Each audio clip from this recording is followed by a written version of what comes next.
Yes, we are online. So we are here with Sunil Sharpe after a savage night here in at Link Bologna.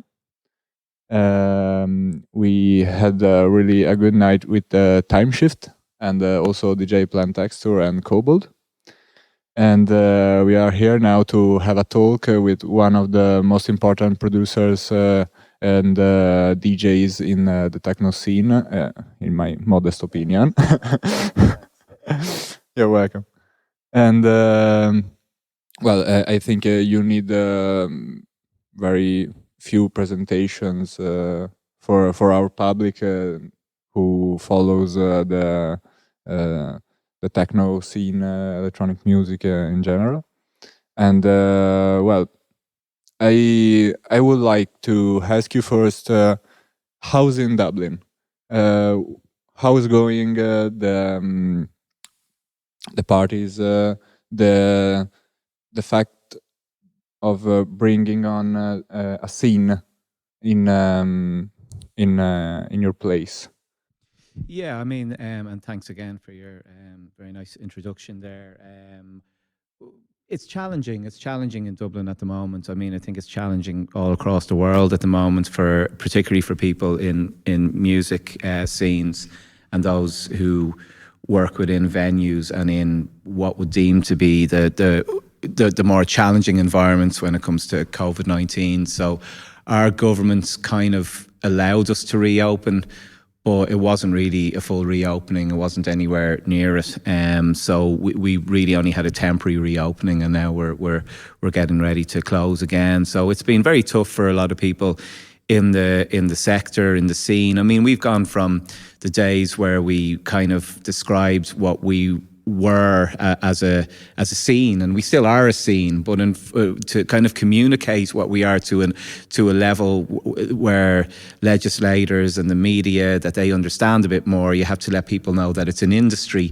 But if it was an industry and the kind of industry that it should be, it wouldn't be hampered in the way that it is by really outdated, unfair legislation. So there's a lot of legislation in Ireland now that's just it's not fit for purpose. It's many decades out of date.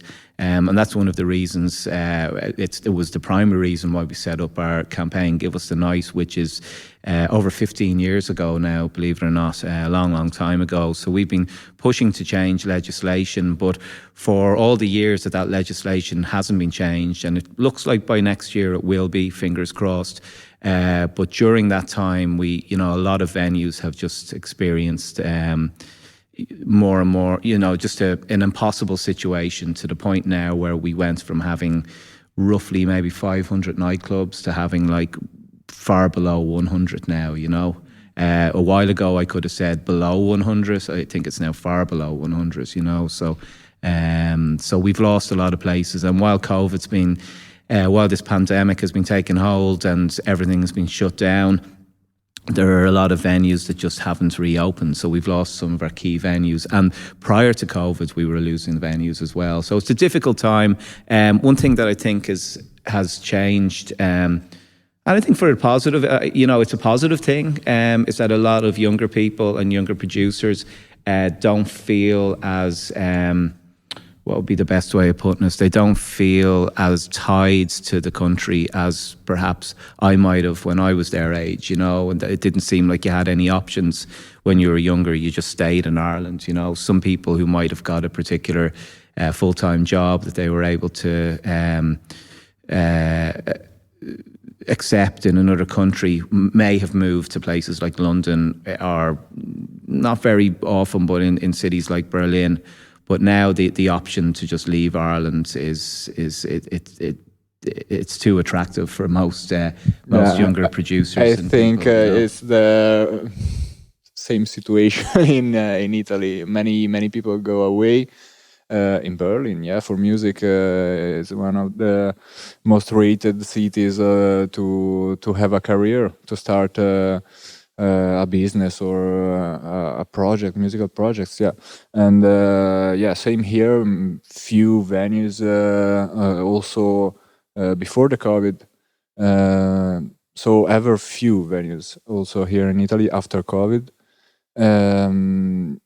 We need a new restart, I think. We are trying to do this with many projects, many things we can do. Also, education, we think could be a nice restart to take young people and motivate them, give them visions or maybe perspectives. Yeah, I mean, I think feeling part of a community is one of the number one reasons why you will retain some of these younger people. When I say retain, like, you know, at a certain amount of years, you know, of operating within a certain craft or learning or developing your art, you know, you are going to start to have to make those decisions. Will I hang around or not? If there's nothing for you to hang around for, you know, if all the local venues have been knocked down or have been turned into offices or apartments or hotels or whatever it might be, you know, you start to resent the country or city that you're from. And I'd imagine that's the same in Italy as it is in Ireland. And I mean, I know some people that have moved abroad and they haven't been back in years now, you know. I met one friend over in Berlin there recently, and he said, now obviously it's partly to do with COVID as well, but he hasn't been back in 4 years or something, you know.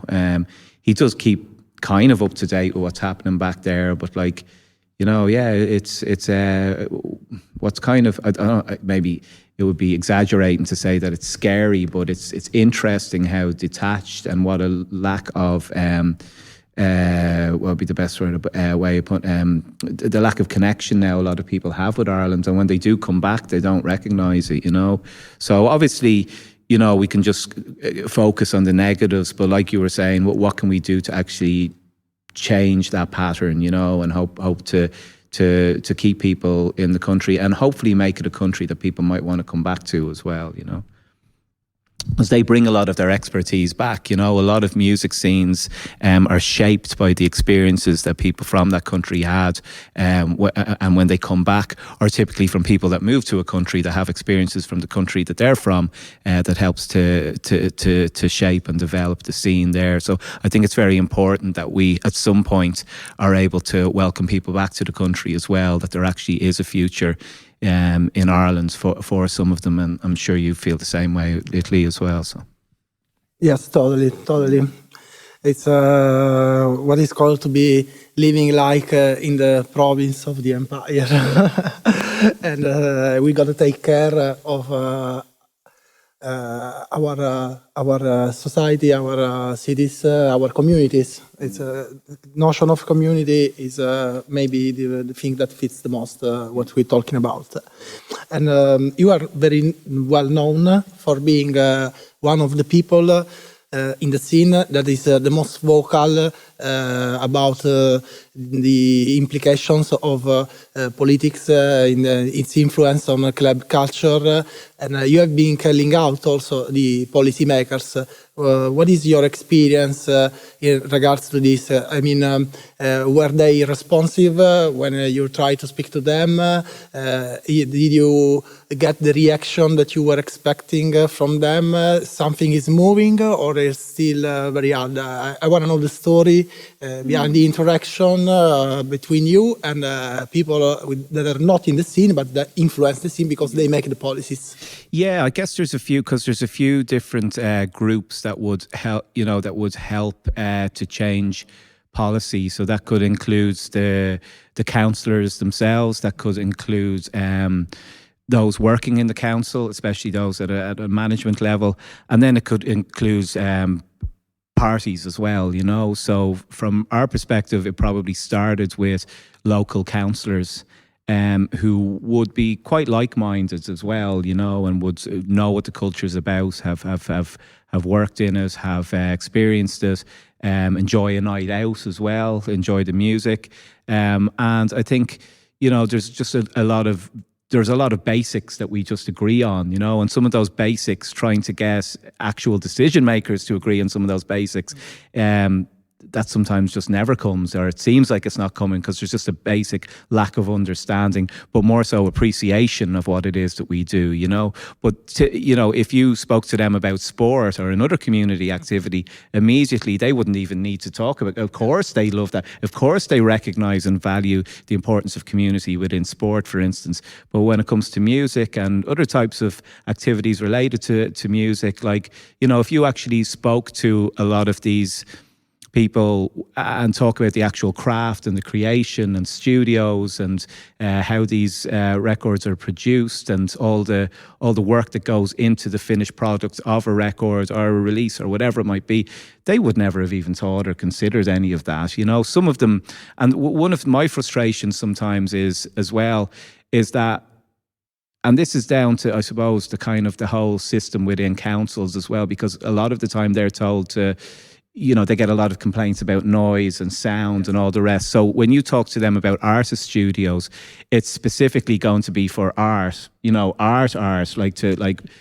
pictures and paintings and other types of art, but not necessarily music, you know. So when you're talking about studios, oh, well, it's a particular type of studio, you know. So even things like that, you kind of, you go, oh God, is it like this? You know, surely we can have all types of studios within a space, you know. But sometimes, you know, there could be like a budget or at least an agreement to have a certain amount of studios in a space, for instance. And you go, oh, well, that sounds good. But then when you actually find out more about the project, you'll find it doesn't include music at all, you know. And what is the reason for that? Why are they so detached and against music? It's for some of the reasons I guess I mentioned in terms of noise and sounds, but you know, noise and sound create enjoyment as well, you know, and it's their job to put in the mechanisms or the tools to facilitate this to happen, not to just stop it from happening, you know. If it's going to create problems for neighbors, residents, whatever, what do you do to prevent that? I mean, it's like where this building is now. It's out on the outskirts of this. It's not in the center of the city, you know. So it stands to reason that more of our creative spaces should be in locations where it's not going to cause a disturbance to neighbours, you know. But now a lot of the development that's happening in the likes of Dublin City and on the outskirts as well, it's to facilitate a housing crisis. Unfortunately, they're not going anywhere near as far as they should, you know. There should be a lot more. We shouldn't be in a housing crisis at the moment, but obviously housing has to be a priority as well. So for as long as that's the main priority, it's going to be an issue, I guess, to have the types of spaces that we want. But it's our view that there are a lot of other developments, whether it's offices or in some cases like very expensive apartments, hotels, etc., where these developers really they're taking the place of culture. These buildings are taking the place of cultural spaces, and it's our view that developers should be forced. They literally should be forced to include cultural amenities within some of these spaces. Obviously, you could ask, like, well, you know, are you going to put a venue next to an office block or in the top of an office block? Perhaps not. But so maybe that might be a case of where that wouldn't happen. But if it was in the case of where a venue got knocked down and a hotel was put there, why can you not put a venue in the basements there or some sort of space for people to congregate? Why can there not be more rooftop venues on top of a hotel? Actually, and I mean, I'm not saying that all the best venues are necessarily going to be in the basement or on the roof of a hotel, but we've lost so many of our venues in the city to these type of developments, and the cultural footprint that was there has not been continued. So that was one of our main gripes back in probably 2018 when we kind of relaunched the campaign. And from that point on, maybe about a year on, is when we started speaking to more people in the council. It's frustrating trying to deal with people in the council, I got to say. But at the same time, they have brought us on to committees. I mean, I'm on the Arts Committee, the City Arts Committee or Strategic Policy Committee. So that gives us the opportunity, like we did recently, to bring a motion to the two members of the committee, many of whom will be councillors as well. And yeah, it was kind of the first motion I think we brought to this committee recently, which is around defining what a cultural space is. because this is, although there's a lot of like aspirational language in these city development plans, they're just words, you know. They're just nobody bothers with it. Planners don't take it seriously, you know. It's like when a planning decision needs to be made, I mean, no one's talking about culture then. Nobody cares unless it's an actual listed building that's protected. There basically is no protection there, and you know that's just the way it is in general. But we need greater protection for cultural spaces, and there is no specific definition. I mean, there's many places that need to be protected. Anywhere from if you have an area that's been used for a market every Friday and Saturday, and all of a sudden its days are numbered because something else is coming in. Right, okay, in every case that can't be saved, but in some cases it should be moved to somewhere else, and the council should facilitate that and should find a new home for it, because they are the ones that are making these big decisions. And I guess that's the bit where we've been, you know, where I think a lot of people in the city are just sort of like, at this point, it's just like, wow, like, really, like, do you really want our city to become this that just has nothing of cultural value left in it anymore? And it's like we value, you know, culture and our heritage of yesteryear rather than actually now. We celebrate everything that's happened, gone back, and our great poets and writers, and you know, and that's the way it should be. But we need to celebrate and support what's happening right now, and that's what I think a lot of people are frustrated by now. So whether that's a market, whether that's even smaller kind of independent shops like bookshops or record shops or venues, these are all part of our cultural fabric, as well as our social spaces like pubs and clubs. And I think we do need to come up with kind of new definitions, whether you can save, because the market decides sometimes as well. If people aren't going into a bookshop, they're not going into a bookshop. But would it be that if you were building a hotel somewhere and it's just in that part of town where maybe a bookshop would fit nicely into that hotel down beside the lobby? I mean, why couldn't we be given these kinds of suggestions to developers, which they probably wouldn't resist either? So it's time that we kind of came up with something of just a greater, broader list of options for developers to include in some of their plans, and to actually provide cultural amenities or replace the cultural amenities that they took away from the community, you know. So they're the kind of conversations we're trying to develop, but it's hard. I love how passionate and deep you are into this. Also because I personally feel most of us in the scene actually underestimate the impact that we have, and also the impact that similar things to the things that we do have on other parts of society. It's part of a fabric, you said. So what is a fabric? It's something that is tied together, so it's quintessential. And you mentioned a lot of times culture, and if you speak about culture, you make me think about education as well. What is our role and the role of our institution, according to you, when it comes to education, and education about music, about the music that we do, and the impact that it does? Is it our role to build some system to educate the people? Should the institution be educating the people? Should we work with this institution? What is your point of view about this? Yeah, I mean, I think something that, you know, whether it's council management or those in government or whoever it might be, one thing that they'll never argue against is education. I mean, I think everyone agrees that if we educate younger generations, it helps to strengthen what's already there and maybe make it better in the future. And it's always, I mean, I remember at a certain point, definitely when I was younger, it was just all about, and actually it's something that kind of tips over into our campaign from the perspective of, you know, what a normal person does and how they live. Is that like this kind of 9 to 5 job, you know, that typically could be in computers or in an office or, you know, whatever it might be.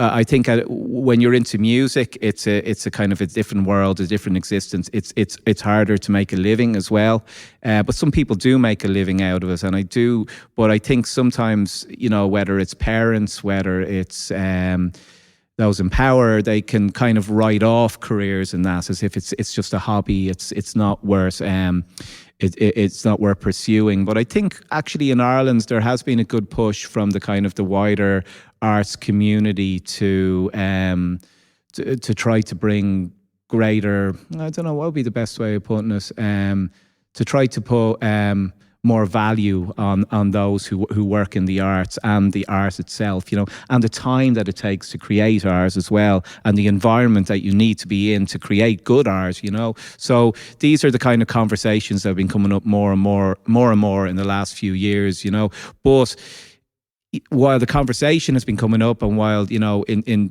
maybe funding has increased, and that it still comes down to the core issue and problem that there are not spaces for people to come together and actually create their art in.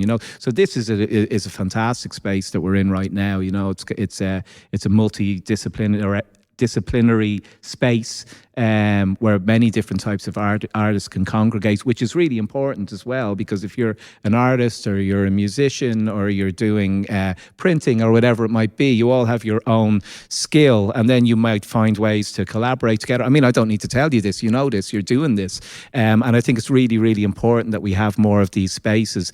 And then once these spaces then exist, and people who might, and I don't want to necessarily say those in the high arts, for instance, but that to me is an issue in Ireland anyway, is that there are a lot of those who are in the, for want of a better word, the high arts or the kind of high culture, whatever you want to call it, who don't want to share spaces with others, and they don't want to coexist with other communities within spaces, but they're not using their spaces to the max.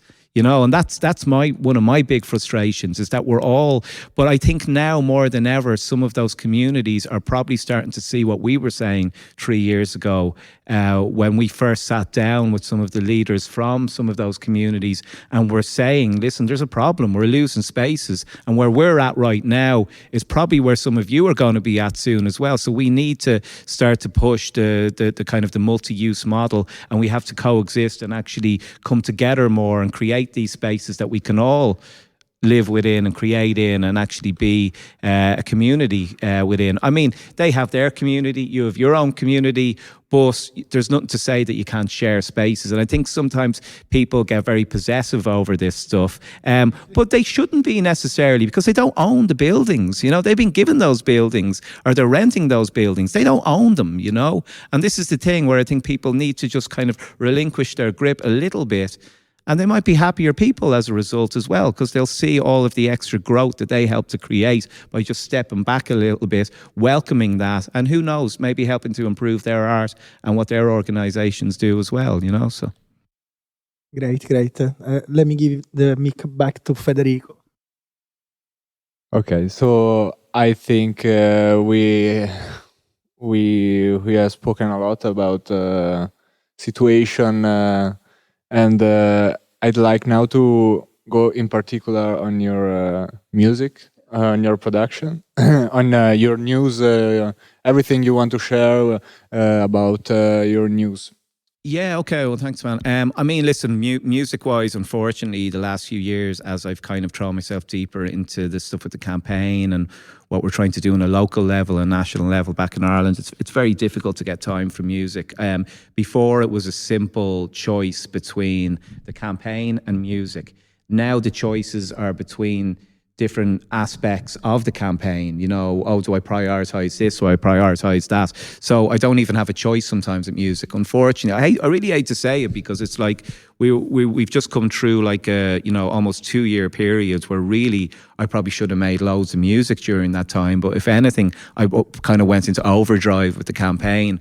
So I mean, my frustration always, even since I started making music and since I've been DJing, your frustration always is that you never get enough time. Do you know that kind of feeling? I never get enough time. I'm not, it's like when you're in a relationship as well, you blame the relationship. I'm not getting enough time, and it's like, I need time for my stuff and all that kind of thing. But it's sort of like, it's about how decisive you are as well sometimes, and maybe, but also about how much time you actually have as well. And sometimes for me, It's kind of a mixture of things. Yeah, let me think the best way to explain it. But sometimes we never feel we're doing enough. Sometimes I get these sweet points in the year. It's usually around Christmas or at a certain time when everything dies down in the summer, and I get really productive. I can make lots of tracks and make music really, really quickly. I'm not even thinking about it, you know.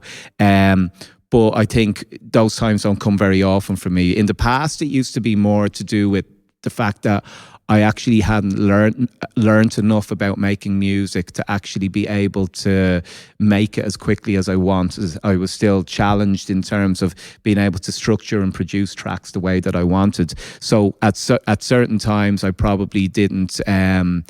I was wasting more time, but not kind of advancing and getting better at making music in the way I wanted. So my output was still not where I wanted it to be. So again, I was at that point where I was like, oh, I need to go. I need more. I'm not, whatever the problem would be. I'd always find the problem. But then in more recent years, when I've got better at finishing music, I just actually haven't had the time. So it's kind of weird. So sorry, that's a really bad answer to what you were asking me. But I just feel like I've reached a period where I've been at my least productive, unfortunately, and that I don't know. It's my loss primarily. But for anyone that has enjoyed my music in the past, or what I do, and that, unfortunately, I've had to just give my time completely over to this campaign, and it kind of annoys me sometimes, because I think as a the more time you spend in this sort of stuff with like trying to change things locally, and on the maybe political side of things, or whatever you want to say, it does come at a cost. And sometimes I kind of have to ask myself and tell myself, hey man, you make beats, you're a fucking DJ. Do you know what I mean? Because I have to remind myself of that quite often during the week. I literally, even when I'm coming to play a gig like here, even on this, when I'm going through records on the day or whatever, I have to actually tell myself, like, this is what actually more people know you for. Do you know what I mean? Whereas there is a kind of a section, or a fair amount of people in Ireland that wouldn't know me for DJing or any of that side of things at all. They just know me as a talking head that comes on and talks about nightclubs and complains about the conditions or rules or lack of licensing laws and that. But to answer you here, I guess we're at a point now where I can set myself some kind of New Year's resolutions, and I am sitting. If one good thing, I guess, is I am sitting on a lot of music now, so I need to just sort of like I need to just finish off some of it. I think with pressing delays and stuff, it hasn't really helped. So before, if you had some tracks there, you might go, right, well, I can get those out in a few months. It's not quite that anymore. So I think because of that, and I think it's happening with a lot of DJs now and producers, is they're kind of going, because I've seen a lot of people that still haven't really released much over the last year or so, or aren't releasing very much, and I think there is part of that, like, oh, when's it going to come out, or things aren't fully opened yet. And I think there's a lot of people sitting on a lot of music as well, so I don't know, I'm just finding a little bit of a weird time. I think it's one of those things where you have to, in music anyway, some of the best music for me, the music that I enjoyed the most anyway was when I was sort of just in my own space, maybe even where, in certain cases, when I went away for a week or something like that, and I just made music in a house, some random cottage somewhere, or else if I was just on my own for like a prolonged length of time, a number of days or a week, without really talking to people. It's kind of trying to fight. But I think sometimes if you just know distractions and you just get in tune with what you want to do without really thinking about it, I don't know. Often I think when you think about something too much, it doesn't really turn out to be what it could be, whereas when you're not thinking about it and you've nothing to occupy your minds that's distracting you. So that's what I've been missing the last few years. And I hate giving answers like that, because they're so I'm really frustrated with myself at the moment, because I really wanted to have more music out by now, and there's certain tracks that I'm sitting on that I would have liked to have released by now, but it's so hard to prioritize something like music when we're so close to achieving other things that we just have to do. So I don't know, I have a few bits and pieces. I did a release, I did a remix for this Jazzo Tech label. I've just done one for Jan Vito, who runs this Overdraw label. I've done one for him. There's a couple of other releases that I'm to do, a couple of other EPs for another couple of labels, both of which I've released on before, but I'll wait until they're confirmed. And then I'm sitting on a lot of music. I mean, myself and Matt as well, we're maybe talking about doing some tinfoil stuff. We haven't done any music together in ages. And there's a few other people I think I need to just sort of get back into it. I think if anyone here ever sort of like falls out of the habit of making music, I mean, there's no easy way to get back into it. You just have to force yourself to do it, and you have to be willing to say no to things, So I happen to just say yes to everything in the campaign. I think what I'm probably not great at sometimes is designating stuff to other people. So that's something that I need to be able to do more in the new year. And be ready to turn my phone off, to do all those kind of things. I know that's such a shitty answer in general, because I should really, most DJs or producers say, oh, well, I'm doing this and I've got that confirmed and I've got that. I'm just sitting on a bunch of music that I need to do stuff with. And then listen, as well as that, when you start making music again, you forget about all your old music, and that's sort of where I want to be as well. I want to start making some new shit, you know what I mean? So that's where I'm at a little bit as well. And when you start making that, then all your old music seems unimportant then. So, but at the same time, I do want to release some stuff and hopefully do it sooner rather than later. So yeah. Yeah, good. Yeah. Nice.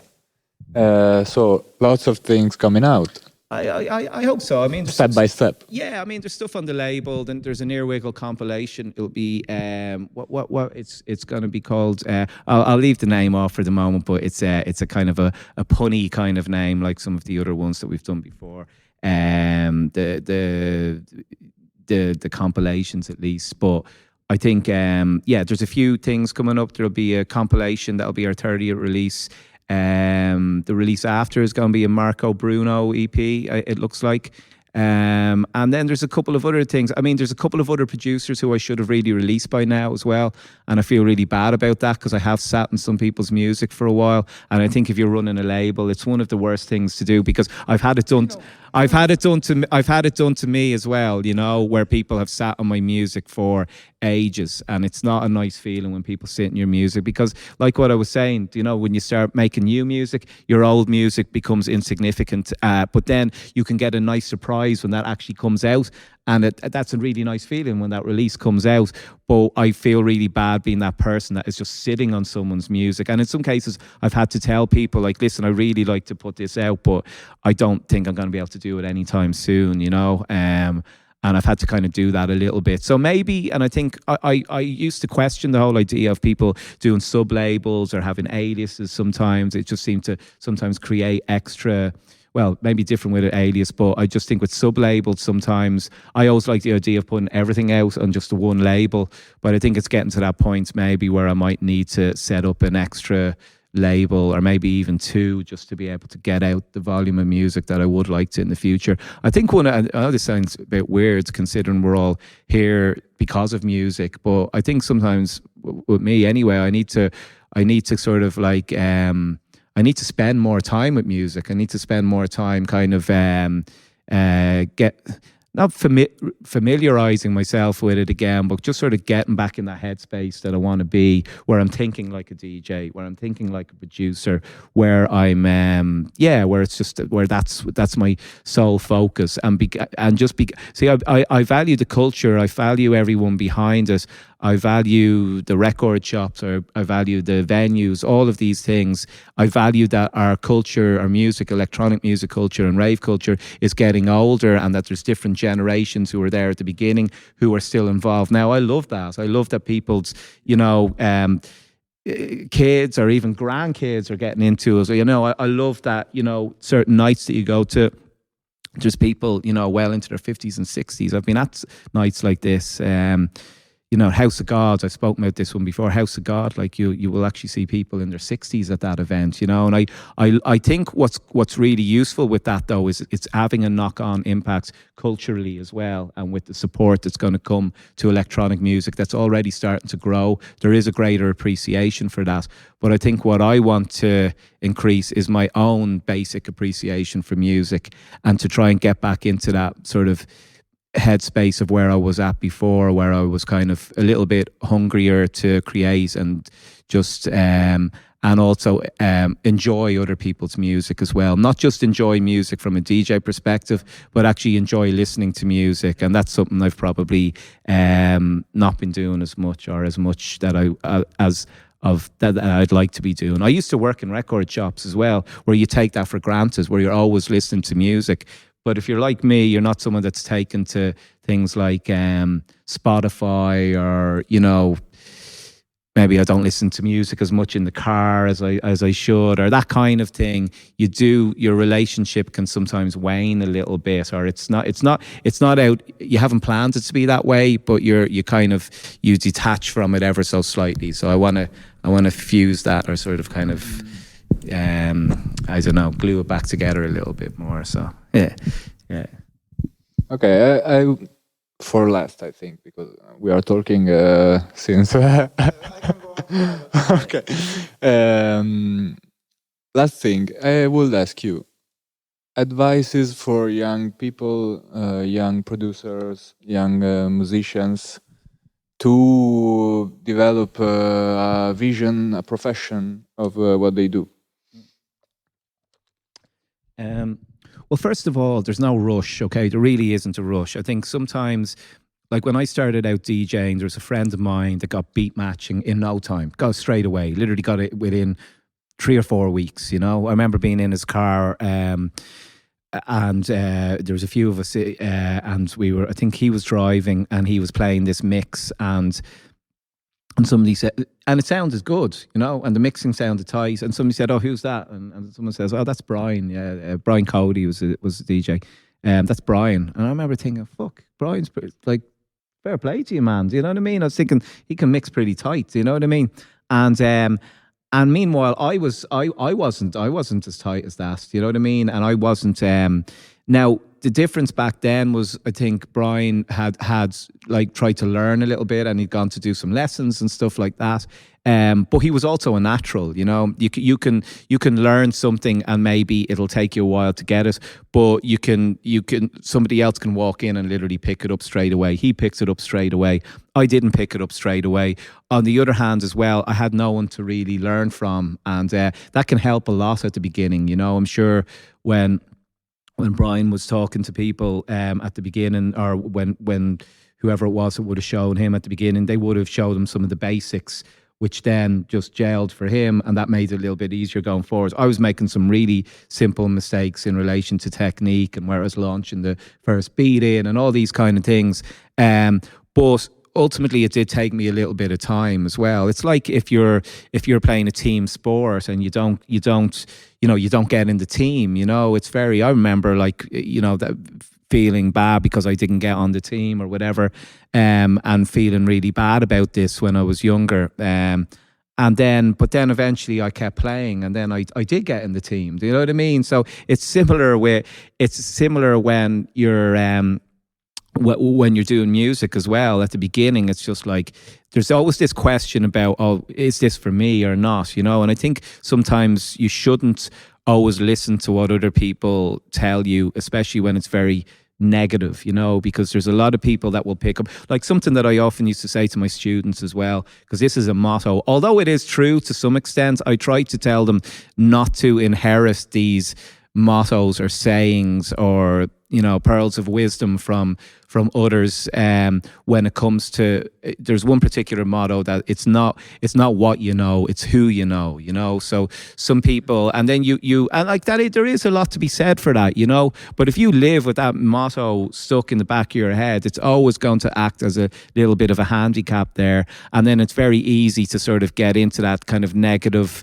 Go into a kind of a negative spiral when something doesn't go your way, you know. So I think you have to be, you know, I don't know what that saying is, because it's not like music is necessarily about winning or losing, but there is that saying around, you know, winners focus on winning or on winners or whatever it is. And sometimes, I think now, sometimes people in music can maybe be sometimes focusing a little bit more on the kind of the the stardom and the financial gain and the kind of the career aspect of it and the, like I said, the winning part of it, you know. And listen, if you have a winning mentality, then there's a better chance that you will be one of those people. Again, I don't want to bring it down being about winning or losing, but a lot of the people that do succeed in music, generally a lot of them have a very positive attitude towards it, and they don't allow those kind of negative mottos to drag them down, you know. So I think it's very important as well. I remember as well when I was a little bit younger as well, when this might be a kind of a weird comparison, but I was interested in doing drugs. I really liked the look of doing acid and E and all of those drugs that are around, okay? A lot of my friends that I was hanging around with at the time were into just drinking and smoking a few joints and stuff like that, right? But both sets of groups didn't really get on with each other, you know? So my friends who were more into drinking and smoking joints used to slag off all my other friends who were starting to do trips and doing E's and stuff like that, right? But I was like, and that was obviously, some of that was attached to the music to some extent as well. And I was kind of like, but it just seemed like one group was really negative and slagged everyone off, yet the other group were just far more, I don't know, just far more positive and kind of like wanted to find something. And it was just, I couldn't bring myself not to just move towards that group, you know? And I remember at the time just, you know, it just pulled me in, you know? And it was just like, and it wasn't just down to drugs, you know? It was a little bit of a part of it at the time, I got to say. But primarily, before I knew anything about drugs, I knew about the music, you know, like pre-rave music, there was electronic music, there was synth pop, there was pop music that was all electronic music. So it made total sense to kind of get into this new form of electronic music. And I mean, there was a lot of kind of rave music that was making, you know, that was topping the charts, you know, and even before that, if you're thinking about the likes of KLF or whoever it might have been, Doctor in the TARDIS like was a #1 hit and stuff, and it's just like, so it was just, you know, and obviously the first wave of acid house as well, that became pop music as well. So it wasn't like I wasn't already enjoying this kind of music, but then at a certain point when that kind of whole hedonism, or, you know, the rave scene, the real 90s thing was kind of kicking in and all the rest, it was a case of, right, do I want to just sort of like, you know, meet up with the same group of friends, you know, smoking and spitting and drinking cans on a Friday, or do I want to do this other thing, you know, and where it's just a little bit more exciting and where there is a whole wealth of music and new music coming out, you know, that was really, really exciting me. Now, this is not good advice for young people when it comes to doing drugs. So that's not what I'm saying at all. I don't know why I've even brought that into it, actually. It was different times when things were... I haven't done drugs since in over 20 years. I mean, since I was you know, this is a long time ago, you know, since I was a teenager, I haven't done any drugs, you know, so it's been a long time since I did drugs. And what I did learn from doing drugs is that nothing really could beat the kind of the feeling or the self-worth that I got from music and getting better at my craft, whether it was DJing or putting beats together for the first time. I had some good memories from those early days of going out and doing drugs. But really, I left that behind really, really early.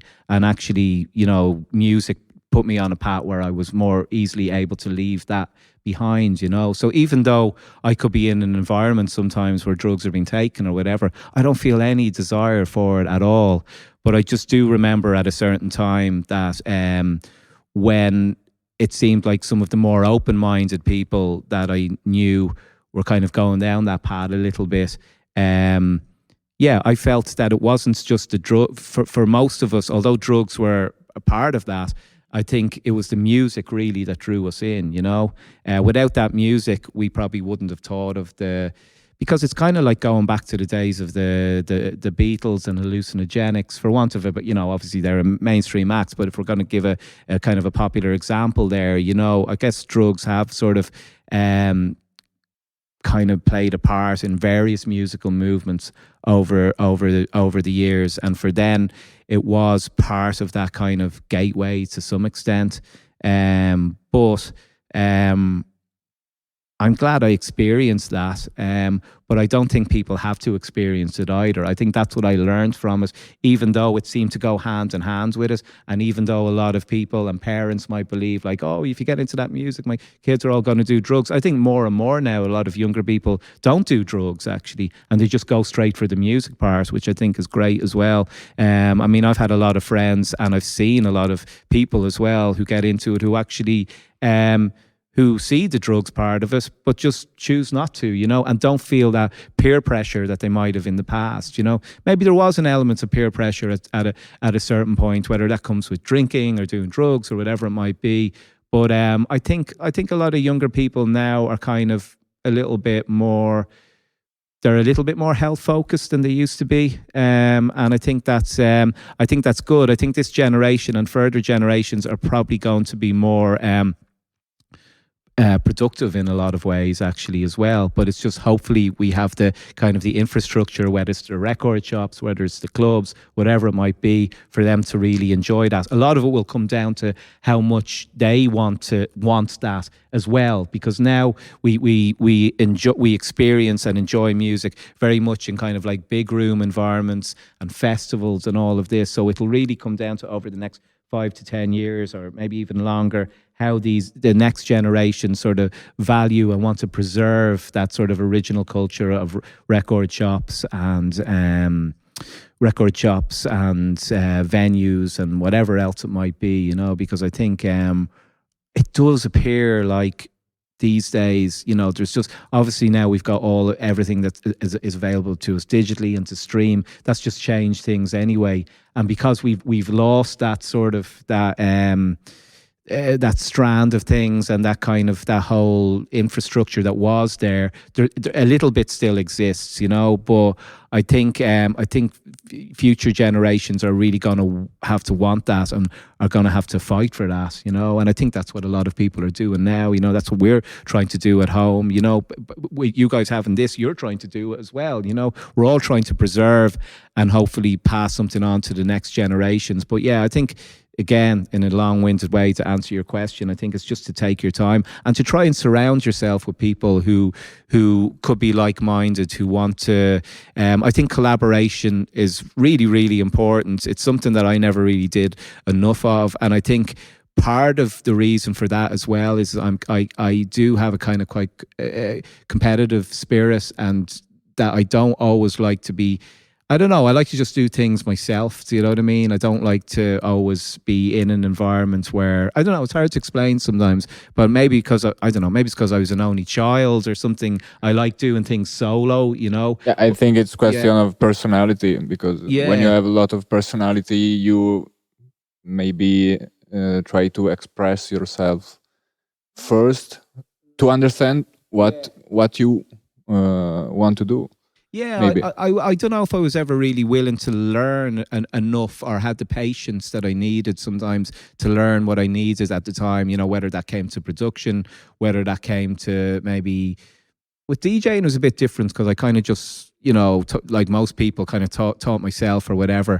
And we weren't in the age of like Boiler Room or stuff like this where you could check tutorials or be looking at certain technique or whatever it might be. But I mean, there's lots of stuff in DJing as well I'd like to get better at as well. I actually want to spend more time at DJing, like just general practice at home and stuff like that. But I do think it takes time. For some people, like I said earlier, you will learn straight away. But I also think there's some people that mightn't get some of the basics straight away, but there's something really special about how they do things as well that just needs that little bit more time to be worked on. And then by the time you become almost a finished article or the finished product or whatever with that, then you have something really special that stands out against the person that might be technically proficient but maybe isn't that original, So I think all the time we can be learning from people, because if you can learn from someone that's like technically excellent and technically very proficient, but maybe not really original, then but there's still stuff you can pick up from them. And similarly, the people that are really proficient can pick up from the kind of the wilder stuff that the other person does. So I think we should always be willing to kind of look and learn from others as well. It's probably not something that I've always done enough of, so I'm not always practice. I don't always practice what I preach, but I do sometimes see other DJs, or obviously hear lots of tracks from people as well, and go, "Fuck, that's a really good job they've done there as well." So yeah. Yeah, a mutual mentorship model is crucial to development of us and also of society in general, because everything in life can potentially destroy or make you blossom, and that's why we need support. And that's why we need the spaces such as this, or such as every other space. Because if you have not a space to go to, you are not gonna meet the people, the like-minded people, the positive people that you say you need to surround yourself with. For us, the experience that we're doing with Link Academy Radio and having you here is a prime example of this very thing happening before our eyes. Yeah, and actually something you're saying there about that as well. I think as well, if you want to get further in music as well, you have to learn and try to be a team player. I think that's really important. Everything. Yeah, it's really important, because some of the most talented DJs that I've seen are people that I've never, like, I saw at a particular time, you know, whether that was 10, 15 years ago, and they haven't done a gig since, you know. And the reason is because they might have been with a particular crew who were always giving them gigs, or they were residents at a night. And as soon as that split up, then they just expected everything to come to them, you know, instead of trying to develop something of their own, or trying to go. See, this is the other thing as well with some DJs that they don't fully get. Maybe they're looking on it very much as a job, you know, or maybe they're being told by their parents, like, Jesus, are you getting any work out of that, you know? Or, oh, well, surely if you know what you're doing, they'll come to you. Or they, oh, you're not getting, sure, why would you even do that, you know? But we all know the best way to go and get a gig or become part of a crew is actually go to the night. Yeah. You know, this is the thing. Go to the fucking night. Go along and meet everyone. Get to know them.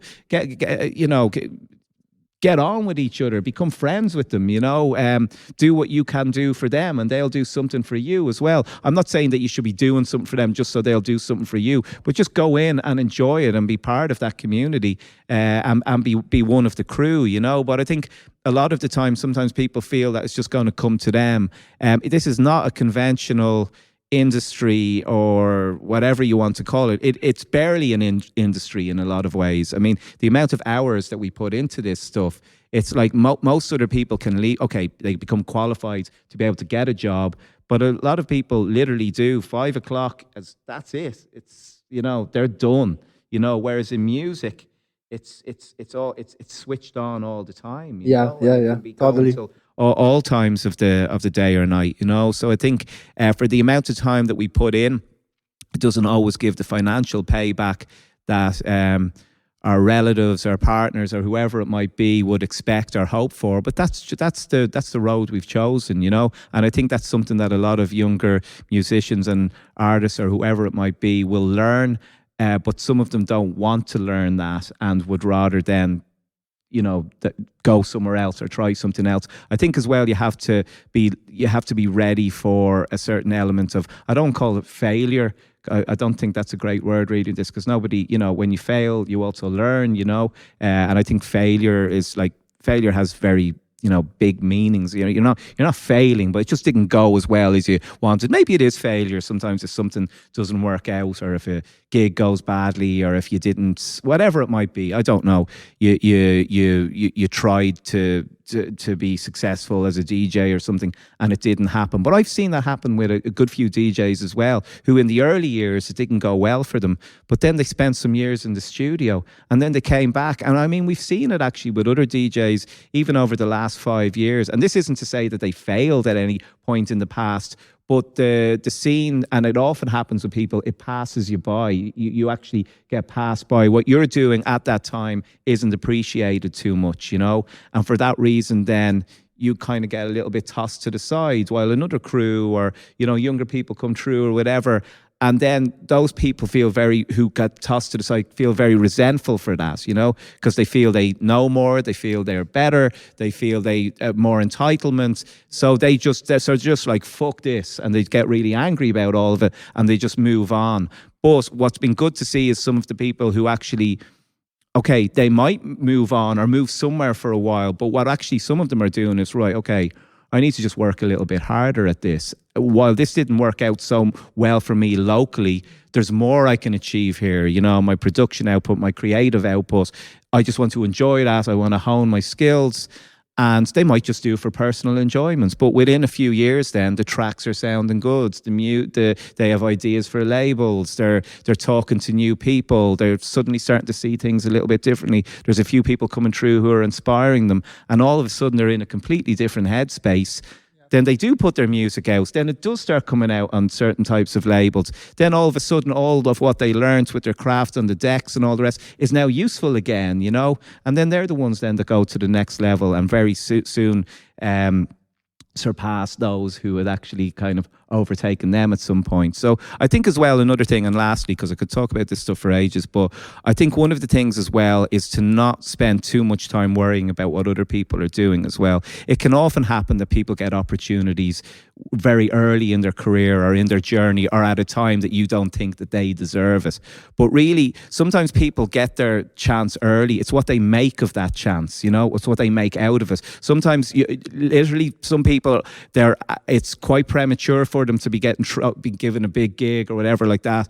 And, a lot of local DJs or whatever it might be go, why are they getting that or whatever, right? But it can sometimes be a sink or swim thing as well, And even going further than that, somebody might be kind of playing international gigs earlier or be on a big agency or whatever it might be. And for some DJs, that might be like, oh, well, I should be this or that or whatever. It's what that individual then makes out of that. Yes, maybe it is premature. Maybe they were being, there was an element of favoritism or whatever, but they have to, I don't think you can fake it forever either, And I'm not saying that those DJs would necessarily be faking us, but, in order to continue to get those gigs, it's different when you're at a certain other level with DJing, I guess, where it's a little bit more of a brand or a product. When that DJ becomes something else entirely, they have a whole team around them. That's a different kind of thing again.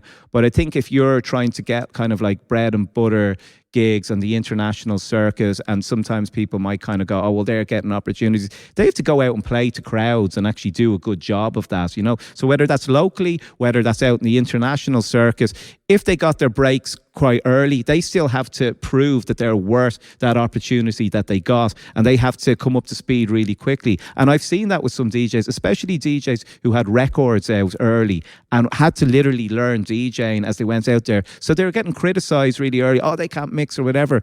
Within 6 months or a year, you saw them. They were really tight, really, really good, And that happens. Some people just they get the opportunities and they just have to catch up quickly. And I think a lot of credit has to be given to those people who sometimes found themselves in a situation where they were sometimes suffering from that kind of imposter syndrome and would sometimes even say that, but they put that extra little bit of work, and that shouldn't be underestimated, is the people that do find themselves in those positions, but then realize that and know, shit, I have to actually do a little bit more here, and then really, up their game, from a performance point of view as well. So, yeah, definitely. I would like to ask last question, like really quickly. And we go back to music with this one. And you love vinyl. Everyone knows about this. So name 3 top things that a vinyl lover, and specifically a vinyl lover DJ, should do, should think, or should surround him or herself with. You can name technical things, emotional things, whatever you think that the 3 essential things about being a vinyl lover. Now, is this as DJ with DJing? Yes, as DJing. So, what are the things that you should do or appreciate? Is it? You choose like 3 essential that you cannot do without if you are a vinyl DJ. God, that's a good question.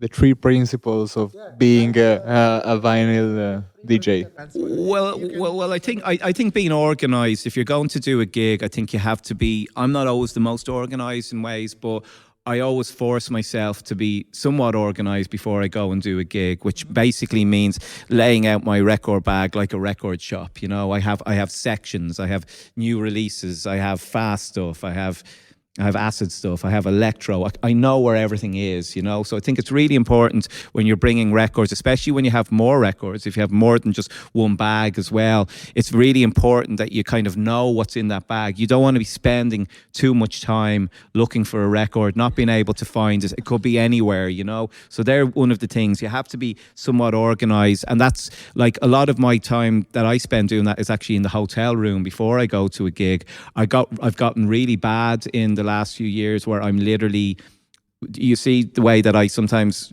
toss records and stuff around and then throw them all into my bag afterwards. I often spend time then in a hotel, sometimes the following Friday when I'm going back to play somewhere, or Saturday or whatever it might be.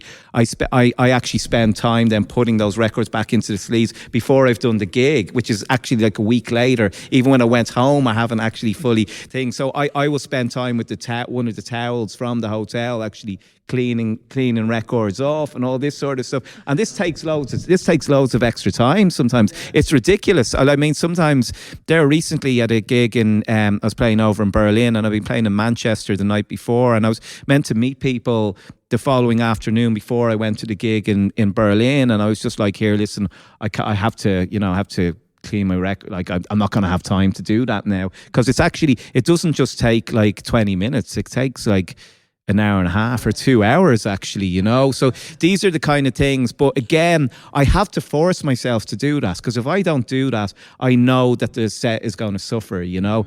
And then if the set suffers, people suffer, you know, because you're not giving them your best, and then ultimately you suffer as well, because you come away from that gig not feeling you've done. And like, actually, one of the other things as well is, I think, especially if you're playing records as well, you have to sort of, you know, be to some degree cool or at peace with the fact that not everything's going to go 100% smoothly, especially with records. You know, you are going to encounter problems, whether it's with feedback, whether it's with jumping cartridges, whether it's people walking across the stage, whether that's someone's mate, whether that's the sound engineer, whatever it might be, whether that's someone getting on the stage, whether that's someone bumping into the records, whether that's someone going over and thinking it's really funny to take the needle off the records. I mean, all of these things, there's a lot of things you do have to sort of put up with a little bit sometimes with playing records, but it is one of those things that you just you become to accept. So I think as well, and I mean, I don't want to tell anyone what they should and shouldn't do, but I do think if you really do enjoy playing records, that you should show that, and the best way you can show that and champion the format is actually by playing them out in clubs, you know. So if you are playing out, I mean, do your very best to make sure that setup sounds right before you go and play a set there. You know, go down for a sound check. You know, if it's down even in your local venue where you've been in, you know, 10 or 20 times, or you've played even more times or whatever, there's still nothing wrong with getting in there before the door is open and just having a little bit of a mix or two. Sometimes, actually, it's not so much even the sound checking part that is more important for. Well, obviously, that is as well. But it's just that idea of getting a little bit loose and being and standing in that position where you're going to be standing in another few hours, you know. So there is a lot to be said for that as well. Another thing as well, always make sure, no matter how busy you are, is to have one mix at least on the day that you're doing and I know that might sound really basic or whatever, but there's a lot to be said for actually just getting comfortable and just kind of getting rid of that little bit of rust. Because I mean, I know myself, particularly these days, I'm not really getting to DJ during the week, and even if I'm in a real rush on the day, I'll do everything then to, well, first of all, I want to play some records that I've maybe bought that week or whatever. But even if let's say I haven't really got anything that week, week and I've only got 1 or 2 records, whatever, and I could be in a rush. I might go, shit, if I don't leave now, I'm gonna miss a flight or whatever. But I'll still, even at that point, go, fuck, you know, and I'll go over to the decks and I'll mix a couple of together, because I think it's just it's almost like a kind of a ritual nearly, that I just think it's yeah. There's a few things because I think it's, if you go cold at something for too long, it takes a little while to warm up. Then, you know. Yeah, and I don't know if that was true. I'll think of one more thing, because you want something specifically to do with records. Well, we spoke a little bit about cleaning records, but in terms of vinyl itself, yeah, again, it's like what I was saying, is about kind of like championing the format and playing it. That's the biggest advertisements, you know. But I think, listen, a lot of DJs come along with a backup, and I understand that as well. But a lot of DJs also gave up on playing records when they started moving to bigger stages and that, you know.